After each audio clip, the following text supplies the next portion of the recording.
Hey there everybody, Pete Pardo here from Sea of Tranquility. Welcome to another edition of Classic Album War. Today we're going to revisit the Deep Purple versus Black Sabbath thing yet again. Alright, nothing like torturing myself even more, right, with my two favorite bands and a lot of my favorite albums. But you know what, it's fun because I think everybody loves these bands and everybody seems to like kind of putting them against each other, right, and seeing what everybody thinks, including myself. So today we're going to go back to 1974 for one of them, 1980 for the other one. These two albums are notable, besides being great albums, for the first new releases with new members, most notably new singers. So in the case of Deep Purple, right, 1974's Burn, you've got Ian Gillan and Roger Glover out. You've got David Coverdale and Glenn Hughes in, okay? And then on the other side, you've got Ozzy Osbourne out, Ronnie James Dio in for the Heaven and Hell album. Two very fine albums released 6 years apart. So we're going to take a look at one and then the other, and then I'm going to tell you which one I kind of lean towards a little bit more. So let's, there we go. Let the fight begin, right? Round one. Okay, so Burn, classic album, classic title track, probably my favorite song out of anything on these two albums. Burn, just such a great song. It's got a great riff from Blackmore, great co-lead vocals from Coverdale and Page, which they would do so well for the three albums that they performed on together. Might Just Take Your Life, good kind of bluesy rocker. Lay Down, Stay Down, another good up-tempo, you know, bluesy heavy rock tune. Then you got the kind of really moody Sail Away. Really like Sail Away. Great underrated tune from this album with a great Coverdale vocal. Okay, then of course You Fool No One, which, you know, arguably might be the heaviest tune on this album, that or Burn. You Fool No One's pretty damn heavy, and live they would extend this to, you know, ridiculous lengths to include, you know, rumbling drums and a long Blackmore guitar solo. If you listen to the Made in Europe album or any of those live recordings from this tour, as well as the Stormbringer tour, right, Blackmore's last tour with the band at the time, you'll hear plenty of stretching out from the guys during You Fool No One. Really great tune. You know, again, another one of my favorites on this album. Then What's Going On Here? Good tune. Another good kind of bluesy rock tune. And then, of course, the wonderful Mistreated. Killer tune. Another one of the better songs on this album. And just a fantastic vocal from Coverdale and some of Ritchie's best lead guitar work on the album. A really good, moody, atmospheric, bluesy number. And then it all ends with the quick little instrumental A200. Okay? So, very strong album. This album sold really well for the band. The band were at the height of their powers, at least here in the U.S., during this time, flying on their own jet, you know, crisscrossing the globe. You know, surprisingly, as big as they were during the tail end of the Mark II era of the band, they probably, again, at least here in this country, were at the zenith of their popularity as a live act with the release of this album. Okay? So, all right, fast forward a bunch of years, right? So you've got the end of the 70s, Ozzy and the guys in Sabbath are kind of at odds with each other. They're all strung out on coke and booze and all that kind of stuff. Ozzy's becoming very, you know, can't depend on him for anything. He's not interested. He wants to kind of break away and do his own thing. So he gets jettisoned from the band. Okay, he goes and forms Blizzard of Oz.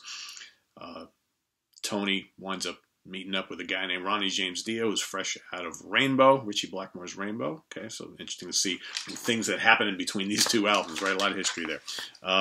They wind up hooking up. Okay, they get along. They start writing together. Geezer's in, he's out. Bill's in, he's out. You know, eventually they all kind of agree we're going to come back together as Black Sabbath. Ronnie does the bulk of the writing here for the lyrics. Tony's totally energized. You know, 1980 is here. New decade, new wave of British heavy metal is happening.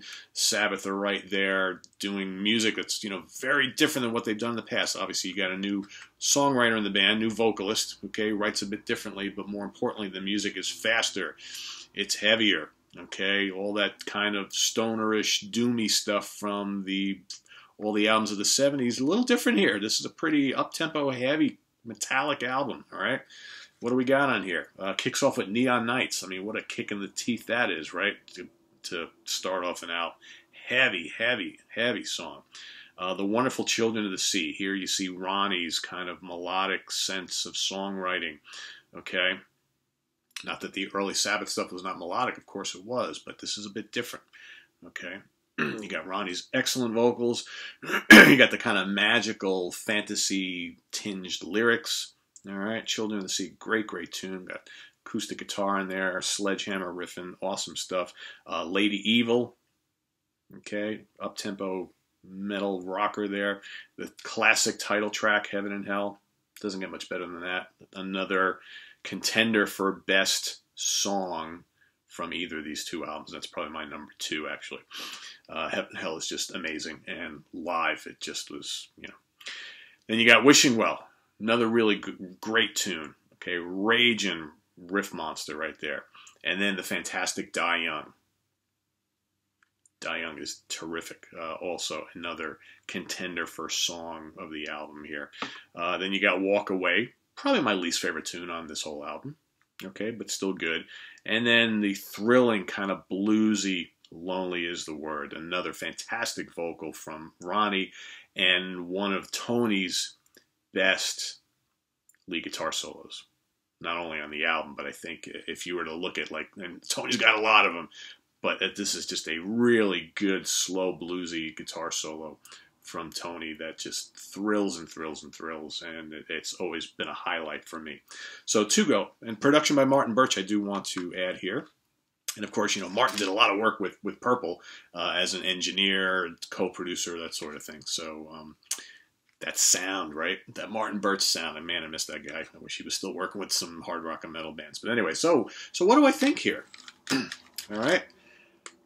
You know, this is going to be one of those, I'm going to say one thing today. If you ask me next week, I may say another thing. And I would probably change my mind like the wind with these 2 albums, because I love them both a lot.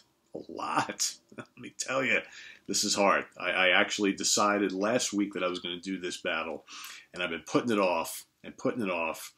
And then today I was like, I can't put it off anymore. And all last night I'm sitting there thinking about it. I'm like, oh, am I going to go this way? Am I going to go that way? It could change it daily, okay? But I got up this morning and I was like, all right, I know who I'm going to vote for. And then after I tell you who wins, I'm going to be like, oh, I feel bad for the one that I'm not going to pick. And then tomorrow I'll be like, oh, but I think I like that one better. So again, there's no losers here. All right. So the same thing with you guys is there's no losers. So, and by the way, I just want to throw something out there real quick. We all like what we like, right? There's no wrong answer to any of these. Okay. We're all talking about classic albums. You out there who are watching may like one over the other. Let's respect everybody's opinion. Okay. And what they like. Because there is no wrong answer here. There's no encyclopedia that says that the one is better than the other. It's all in the eye of the beholder, the ears of the beholder, right? So we're talking 2 great albums here. Some of you are going to like this. Some of you are going to like this. Some of you, like me, are going to agonize over this decision. But in the end, it doesn't really matter, because this is just an excuse to talk about 2 great albums. Okay? Whether you like one over the other, that's cool what you like. It's cool what I like. It's cool what everybody likes. But in the end, it's just this is an excuse to just kind of put 2 great albums up against each other, and all of us kind of voice our opinions on which one we like a little bit better. So here, excuse me, the scale, and it's early and I'm losing my voice already. The scale is going to be tipped ever so slightly today by Heaven and Hell. All right. Why? Well, Neon Nights, Children of the Sea, Heaven and Hell, Die Young, and Lonely Is the Word. Excuse me. Jesus. I like the other songs a lot, but those few are just legendary. Now here, a lot of legendary stuff on here too. Burn, like I said, Burn is my favorite song out of any song on these 2. And I love, You Fool No... Probably my 3 favorite tunes on here, Burn, You Fool No One, and Mistreated, are fantastic. And while I do like the other tunes quite a bit too, I just think that overall, top to bottom, I think Heaven and Hell is just a little bit stronger. Okay? Just a little bit. We're talking, like I normally do. We're looking at like that. Okay, so this one is definitely a split decision. Okay, a very close win.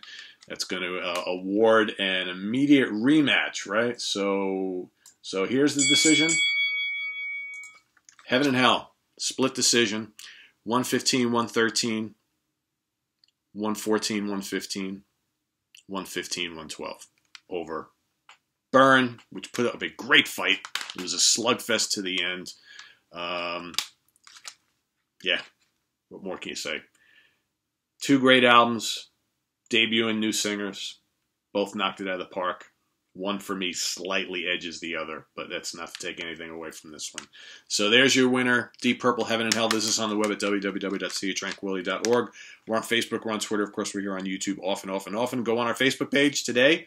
Vote for your favorite of these two, all right? They're going head-to-head on the website, or on the Facebook page, I should say. As of last check, I believe Heaven and Hell was in the lead, but, you know, that could shift and change. Usually it's pretty telling. Usually the first couple hours of a poll will generally kind of predict what the ending is going to be. So I've noticed that the last like week or so, it's like whichever one kind of jumps out in the lead early, if it maintains like a 20 or 30 vote lead early, it usually carries it. But you know, we've had some that have been neck and neck to the end, so it does happen. But the majority of the time, it's pretty easy to predict. So don't touch that dial, folks, because coming up later today, all right, we've got. And it's been requested numerous times, especially over the last week or so, but over the last few months, quite a bit. And I'm happy to do one, and I've put it all together. We've got top 10 songs from Pat Travers coming up later today. You don't want to miss that. Really cool to go revisit the Pat Travers catalog because, man, he's just such a great guitar player. I love him. Love so many songs. It was kind of a hard one to put together because he's got a lot of really good ones, but I think I got it nailed down. And we'll lay that all out on you later. So we'll see you then. www.seaoftranquility.org. Visit us. Check out all the reviews on the site, all the interviews and concert reviews and all that fun stuff. And we'll see you here on YouTube shortly. Take care, guys. Bye.